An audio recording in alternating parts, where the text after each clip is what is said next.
Liz Clark, and this is Breaking the Year, the show that breaks down the last 12 months of news and asks 4 opinionated panellists to put it back together again. And joining me in my bubble at an appropriate distance are comic and farmer Jim Smith and stand-up Jay Lafferty. And facing them are Nicola Sturgeon's other voice, Janie Godley, and comedian Mark Nelson. Hey. And what a year 2020 has been. Believe it or not, we had 3 whole months of other news. Right at the start of the year, Storm Dennis caused widespread flooding in the UK, with people having to use boats to get to and from the shops. Yes, finally, those bullseye winners had a chance to use their prizes. And later that month, Tyson Fury won the World Heavyweight Boxing title. The self-styled Gypsy King has 3 sons, all called Prince. Well, so does the Queen, but you don't see her boasting about it. Well, not anymore, anyway. In politics, Philip Ruttman announced his resignation due to the allegations of bullying by Home Secretary Priti Patel. He held a press conference indoors, as he'd been told that as soon as he went outside, she was going to batter him. Now, we've got so much to get through, from pandemics to presidents, from back to school to baccarat. So let's crack on with round 1. Now, this is the Broken News round, where our teams have to guess the 2 stories of the year that have been mashed together into one headline. So, Jim and Jay, can you tell me what you think our first story is? From this evening, I must give the British people a very simple instruction. I am not going to seek to sugarcoat it in any way. If your friends ask you to meet, you should say no. I can't do that yet. This is not the time simply to end the lockdown this week. Because if we don't do that bit, the game's a bogey on everything else. Jay, what do you think our first story is? So our first story, I think, is the good old days of Lockdown 1. Do you remember that? Lockdown 1, kind of hark back to the time when Joe Wicks was running into your living room all full of hope. Do you know what I mean? There was more to watch on the telly, and it wasn't just repeats of things you'd already seen on Netflix and socially distanced game shows from Wales.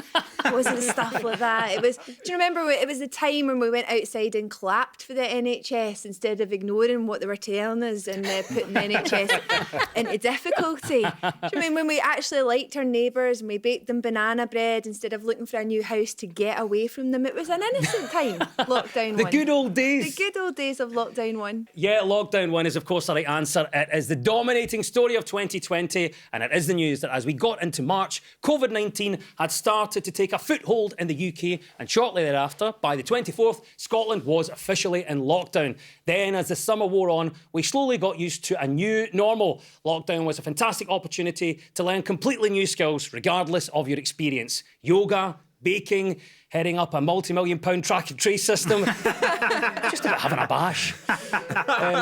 Jim, I don't know how it affected you generally in the farm. How was your Lockdown 1? In the rural areas, it didn't affect us too bad.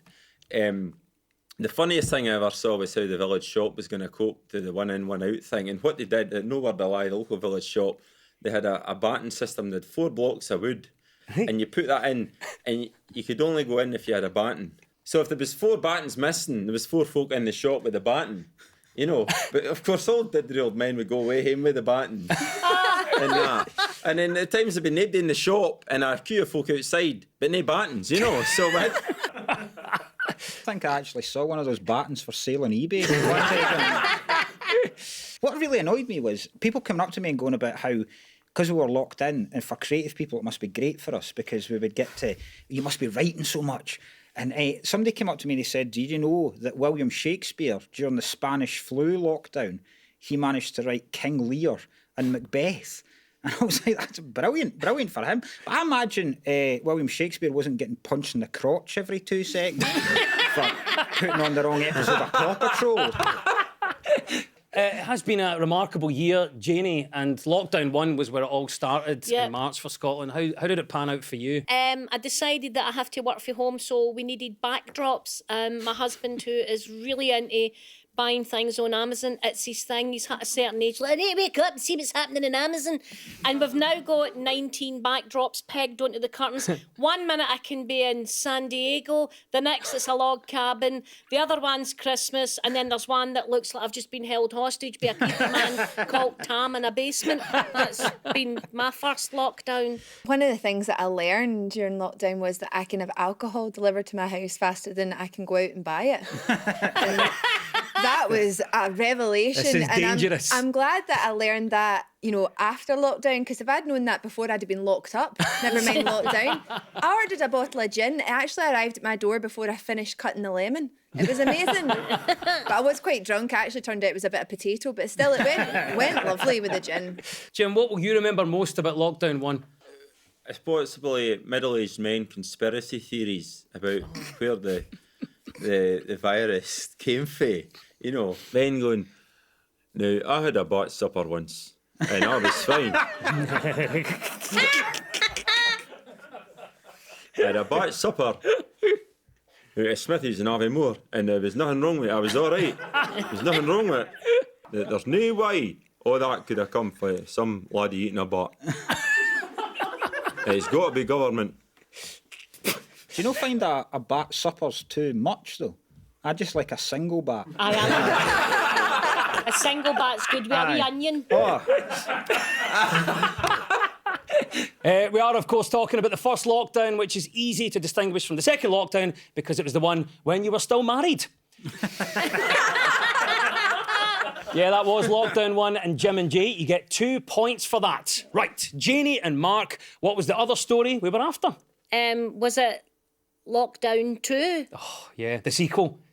So, Mark, it was kind of odd because we'd had the first lockdown, came out of it, started to get used to some Yeah. freedoms again, then we're back in. Did that make it a bit more difficult? we were so used to different rules, and then they introduced a tier system. Nobody knew what. Even the politicians didn't know what was going on. It was like, what can you do? There was at one point you could only play sports as long as it was with a member of your family, which was weird. Although it did allow me and my gran to restart our MMA fight that we had before. So, Jay, what about lockdown 2? The difference between lockdown 1 and lockdown 2 for me was clothing, right? Because in lockdown 1, I get really into my loungewear. I mean, today it's actually nice to be in something that's not got any give. That's been lovely. Because lockdown 1, I went out and I got a whole load of nice loungewear. Like, I was cutting about my house looking like I could choreograph an 80s dance number at any given moment. By the time it came round to lockdown 2, when you can't even, you don't even have to open your door to the Amazon driver. My loungewear's going seriously downhill. It's just like an open dressing gown, maybe pants. If it's Sunday. This is the first time I've had a bra on. same. The tier system, though, coming back to that days, I mean, it was a bit unfair in different folk, because we were tier 2 for a while in Perthshire, but we're only an hour by car, or a couple of days with tractor, but to the Highland border, at Drumochter Summit, up the A9. There was folk getting smuggled over the border there, like the Von Trapp family, If you go to Pitlochry, to the bus shelter, and ask for Emmanuel, and you say to him, I believe the weather in Kirkcaldy is beautiful just now, he will smuggle you over the hills into the Highland region, into tier 1, where they basically do what they want. Jay, when you eventually get vaccinated, what's the first thing you're going to do? I think I might stand outside anti-vaxxers' houses and just pretend I'm scanning it with my 5G. Just like, oh, sorry, Bill Gates has sent me. I love the fact that people are doing that thing. Oh, you don't know what's in it. Like, really, I had a guy on Facebook who used to drink my pub 25 years ago. Went, I'll not be taking it. He used to buy ecstasy off a guy called Ganja Tam. So I'm like, I don't understand why you're suddenly worried about vaccine when you used to buy homemade ecstasy made in Barrafield. Yeah, it's all about perspective, isn't it? TV has been a constant source of comfort while we're all trapped in the house. For all you Queen's Gambit fans, here's a chess tip. You can put the Queen into a really awkward position if you say you and your wife are moving to Canada. Yes, summer and winter lockdowns plus our new tier system are the right answers. That means at the end of that round, the teams are all square.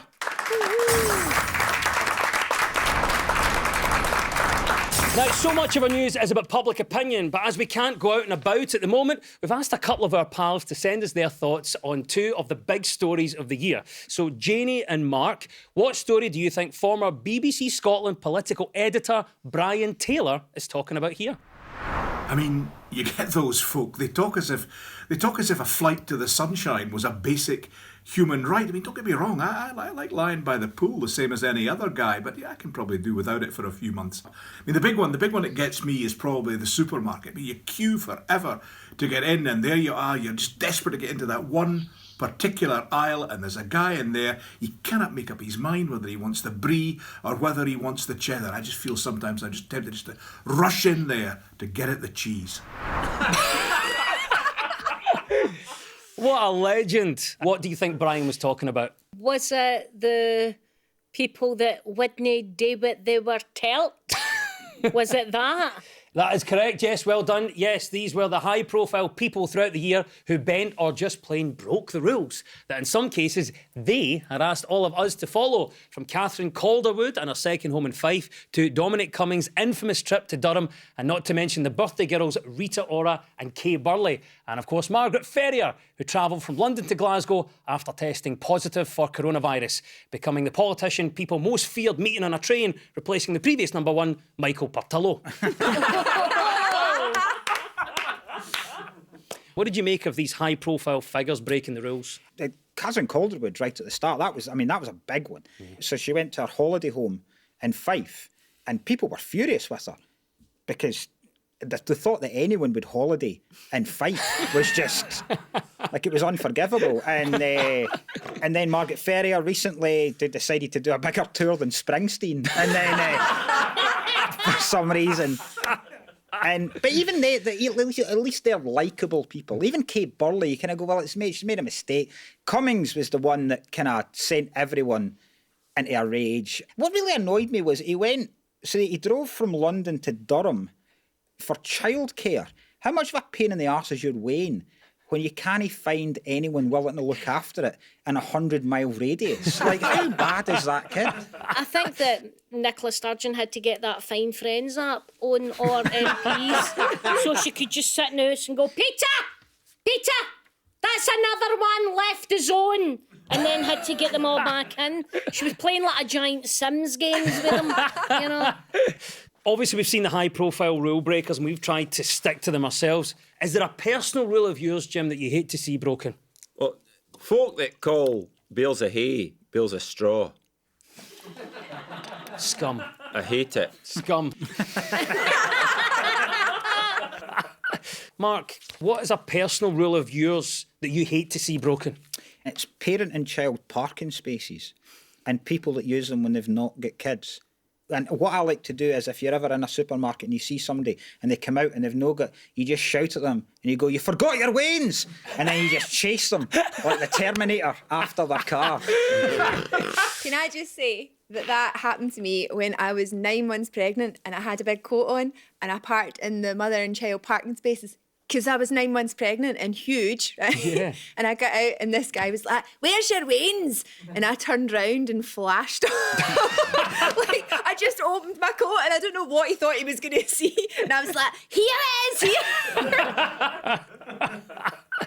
Yeah, of course, we're talking about those high-profile figures who broke the rules. Dominic Cummings, Stanley Johnson, Jeremy Corbyn, the bad boys of lockdown, and the 2021 topless calendar that nobody wanted. Right, we caught up with the Queen of Crime, author Val McDermid. What do you think Val is talking about here? See, if you made this many U-turns in a driving test, you definitely would fail. I don't know, is a pandemic enough excuse to do this? I mean, I had my leg in plaster one year, but I was still expected to turn up and do my thing. There's a whole generation of people thanking the heavens that they're not having to march into that big hall and feel the creeps going up the back of their neck. Last line through us a bit, didn't it? Okay. I think it's the exam I think you're Crisis. absolutely right. Well done, Jay. Yes, this was the year when the exam results across the country were decided by an algorithm and not by teachers' advice. Then followed not one but two embarrassing U-turns, first in Scotland, then in Westminster, as the grades were put back into the hands of the teachers. The Scottish Government were outraged at the suggestions that the results were some kind of postcode lottery, saying they were in fact decided by John Swinney and set of balls number 3. Well, Jay, what about this exam debacle? I just thought it was really ironic that Scotland went first, made this massive mistake, then had to rectify it. Then a week later, England did the same thing. See if there was time to cheat off somebody's previous exam. That was the time to do it. I think it was really hard on the kids who had been working all year for their exams, and then it ought to be put down to an algorithm. There is teachers out there who know what their own pupils are capable of, and they never did it. And I felt so bad for them. And to see Nicola Sturgeon and the Scottish Government stand up there and try to defend it, and I'm like, guys, you've got it wrong. Why can't politicians just go, right, you know what? I've made a huge mistake. I'm going to start out again. But it seems in politics you're not allowed to do that. You have to try and find my eyesight wasn't working that week with the algorithm. I'm like, oh, Jesus, Johnny. John Swinney was on Desert Island Discs no long after that. And initially he'd said that his favourite band was ABBA. But then the next day it was down to AC/DC. So I wouldn't want to go to uni this year because some of the kind of rules that were given, like kids were instructed and guided to not have sex when they went to uni. So turns out I was well ahead of the curve in that one. My wee niece came all the way up from London to study at the Glasgow School of Art. Our whole year has been geared up to it. She landed in Glasgow and we haven't seen her. She's not allowed out. Basically, she just hangs out a window and she's like something at the Iran siege, just hanging out a window and we're like, how are you doing? She's like, I've got enough money. Just waiting for the SAS to break in at some point. Just a guy right through a window, like, right, who's going to carry you out? Yes, the exam chaos is the correct answer. And 2 points go to Jim and Jay.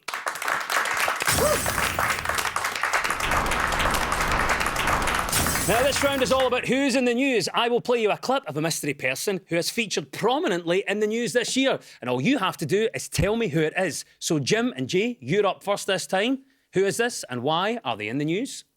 Folks, as I said many times before, I'm Jill's husband.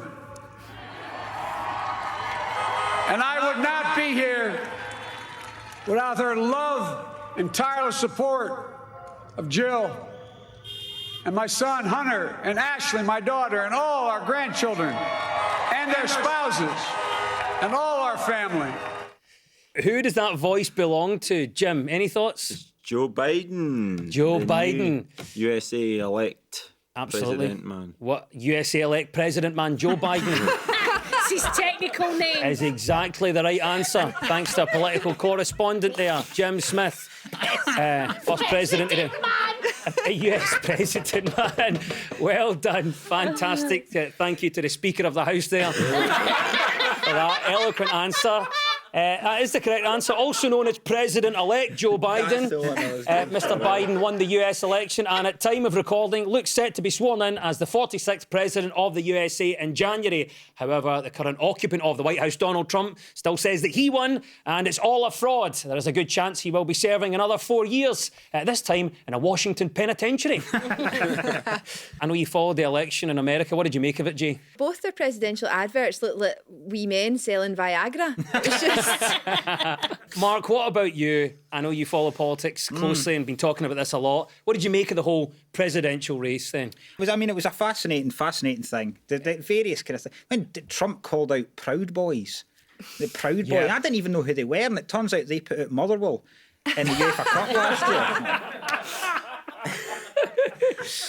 year. What did you make of what happened in November? I genuinely thought he was going to win. I saw you say that. You said, "Look, I hope I'm not right," but I genuinely thought he was going to win. And then it's like me with everything. I'm very much like Trump in the sense, like, 2 votes and I've won this. But like, no, we've not counted everything. All right, that's why I never play bingo. So like 2 states come in, Trump's like, that's us, we've won! And they're like, mate, we've got like 6 weeks of the counting to go.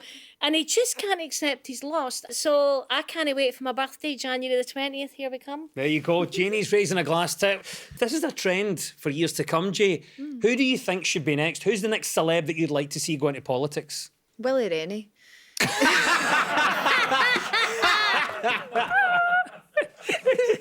Jim, what about you? Obviously, Donald Trump came from the world of celebrity into politics. Which other celeb would you like to see go into politics? Jason Leitch, you know, who has been a revelation. He'll be raging this vaccine's out. You know, he'll not get on off the ball every Saturday. Nobody will want to know him a year from now. He should go into politics. Poor We Jason. know there's a virus. It's a virus. Mark, what about yourself on this one? So we've had this celebrity going into politics. You can judge whether that's a success or not. Which celeb would you like to see go into politics? I think the next US election, and they're already starting laying the groundwork for this, I think the next election will be between Kim Kardashian and The Rock. Yes. Good. Yes. That's I'd love it. The Rock to be president. He's already said he might consider it.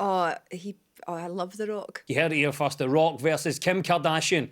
We could be between The Rock and a hard face. Ah, well done. Gonna happen.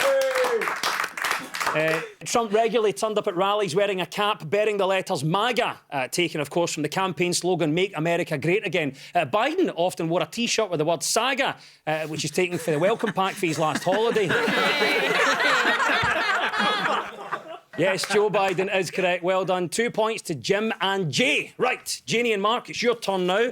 Who is this emotional soul? When you're on the pitch, you always feel like you can impact it. The moment you're off, you can't watch it. It's horrible. Those penalties probably the worst thing I've ever been through. But just for everything, you know.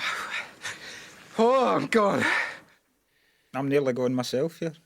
That was Ryan Christie after Scotland finally qualified for a major tournament. We waited a long time, didn't we, Mark? Yeah, genuinely amazing. Like, honestly, like I don't think people realise how important it is for folk that have followed Scotland. Like, it's basically, I've realised now my top 3 best moments of my life are David Marshall's save, James McFadden's goal against France, and then both my kids being born. I think that's now the way it's going. It is, of course, Ryan Christie, whose goal put Steve Clarke's Scotland into the lead against Serbia in the Euro 2020 playoff final, which, after a late equaliser, led to a dramatic penalty shootout. And step forward, goalkeeping hero David Marshall and Scotland's men are going to a finals for the first time in 23 years. And Janie, I don't know how much into football you are or not, but it seemed to cross over those that even weren't into sport that saw that raw emotion from those guys in the Scotland team. Genuinely sounded like my husband getting to the top of the queue in Lidl. And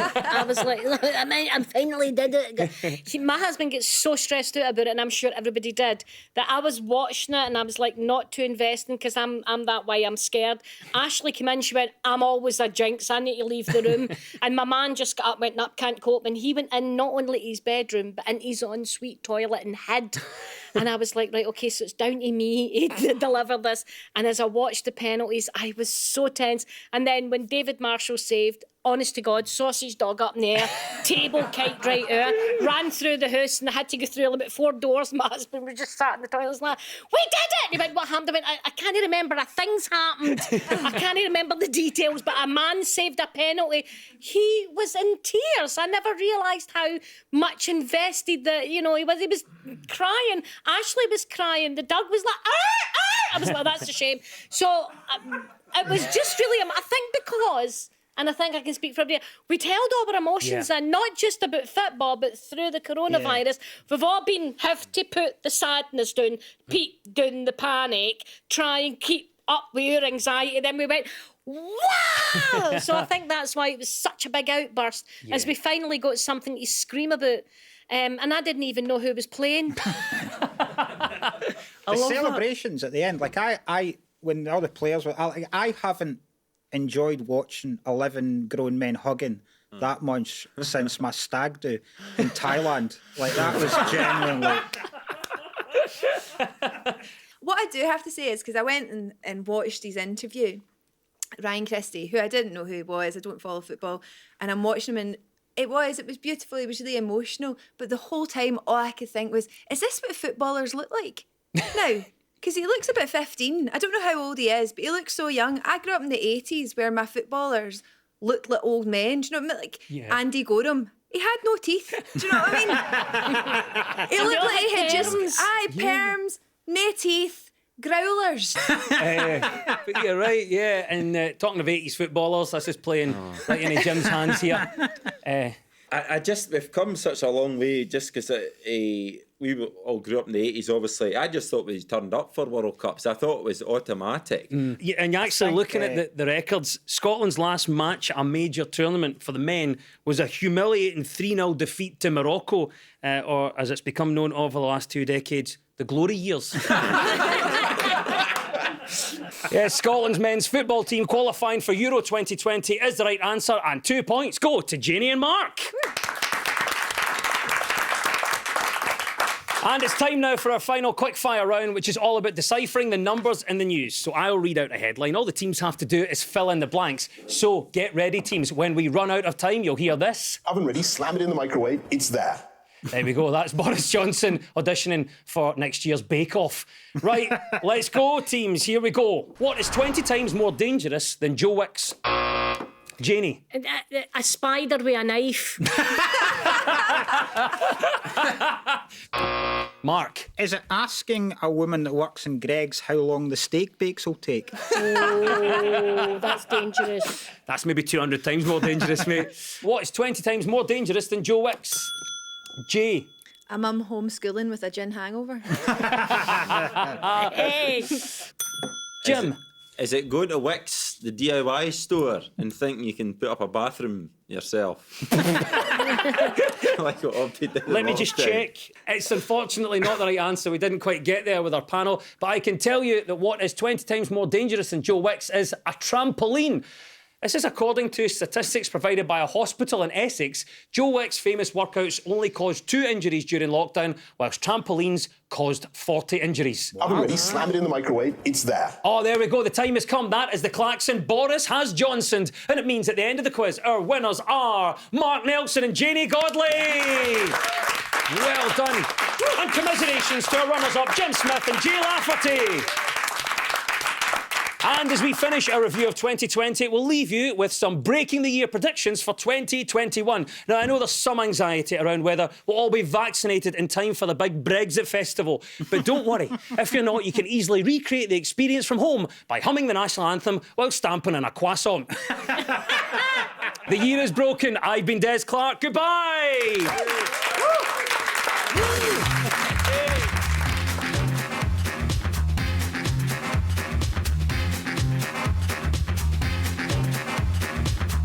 Stay with us here on BBC Scotland, as up next there's more comedy with the Raiders of the Lost Archives Hogmanay special.